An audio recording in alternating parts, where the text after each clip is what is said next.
Right. All right, we'll start on EU for today. Have a bit of a squeeze of what we've got here. So, obviously, we're still sitting inside that range that we had coming into yesterday.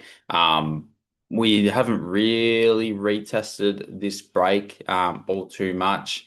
Yeah, so look, I don't love this range that we're in. I don't think it's likely to hold at this stage, but we are mitigating a bit of a decisional area.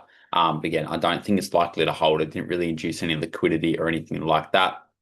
We have now had a couple of breaks to the downside, but this range here also is pretty average. Hasn't obviously really swept any liquidity. It's a bit of a supply to demand area.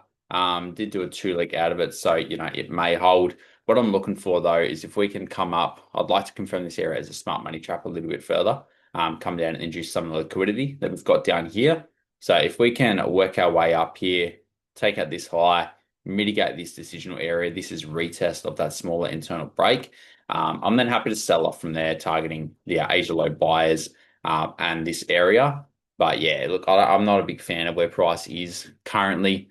Um, this is a bit of a demand to supply area at this point. So look, it may hold in that sense. I just think we're going to come up a little bit higher first off. So look, we'll see. I may actually just change it to a IFC just because of the fact it is a demand to supply. And it is more or less the decisional of the break. I just don't think this is going to hold long term, but I do believe it holds more weight than this area that we're reacting from just here right now. So if we can pull up and induce that, I'll be open to selling it. Moving across to AU, AU's pretty rubbish. Besides the fact that we do have break and retest, which has already been induced, worked our way up a little bit further. This is coming to this area, which is a similar sort of point as to what we've got in EU. Bit of a demand to supply, kind of a decisional. Worked our way down into this area here. We've got a big build up of lows. Again, if we can pull up and juice, take this retest that we've got developed just there, bring in some Asia low buyers, take out that 50% of Asia. Again, I'm open to selling it, but I'm not going to be jumping the gun on anything crazy. If we can pull up from here, induce that, and then come down, give me some sort of smart money trap play, I'll be more keen to take that from there. So we'll see. We'll see. Again, like I said, not the greatest price action. GU, again, mitigating a bit of a decisional area, break, a little bit of retest developed here with that push to the downside. So we have broken retested the range.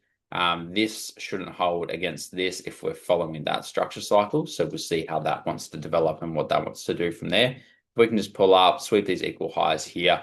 Again, same story. I'll look for a smart money trap play and then see if I can get an opportunity to sell it down.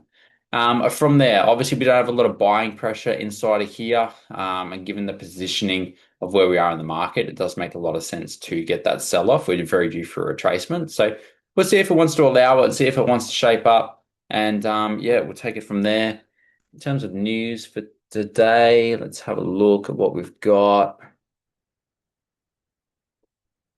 Yeah, okay, just red folder New York. We don't trade near that anyway, so that's fine. Yeah, a bit of orange folder in London, and that's about it. So nothing to be concerned about in that regard. So we'll wrap her up there, guys. Quick call again today. Markets just don't have a lot to be able to go over at the moment. So these are going to be quite quick until we get a little bit more structure. But other than that, guys, obviously any questions, fire away. But I'll speak to you all soon.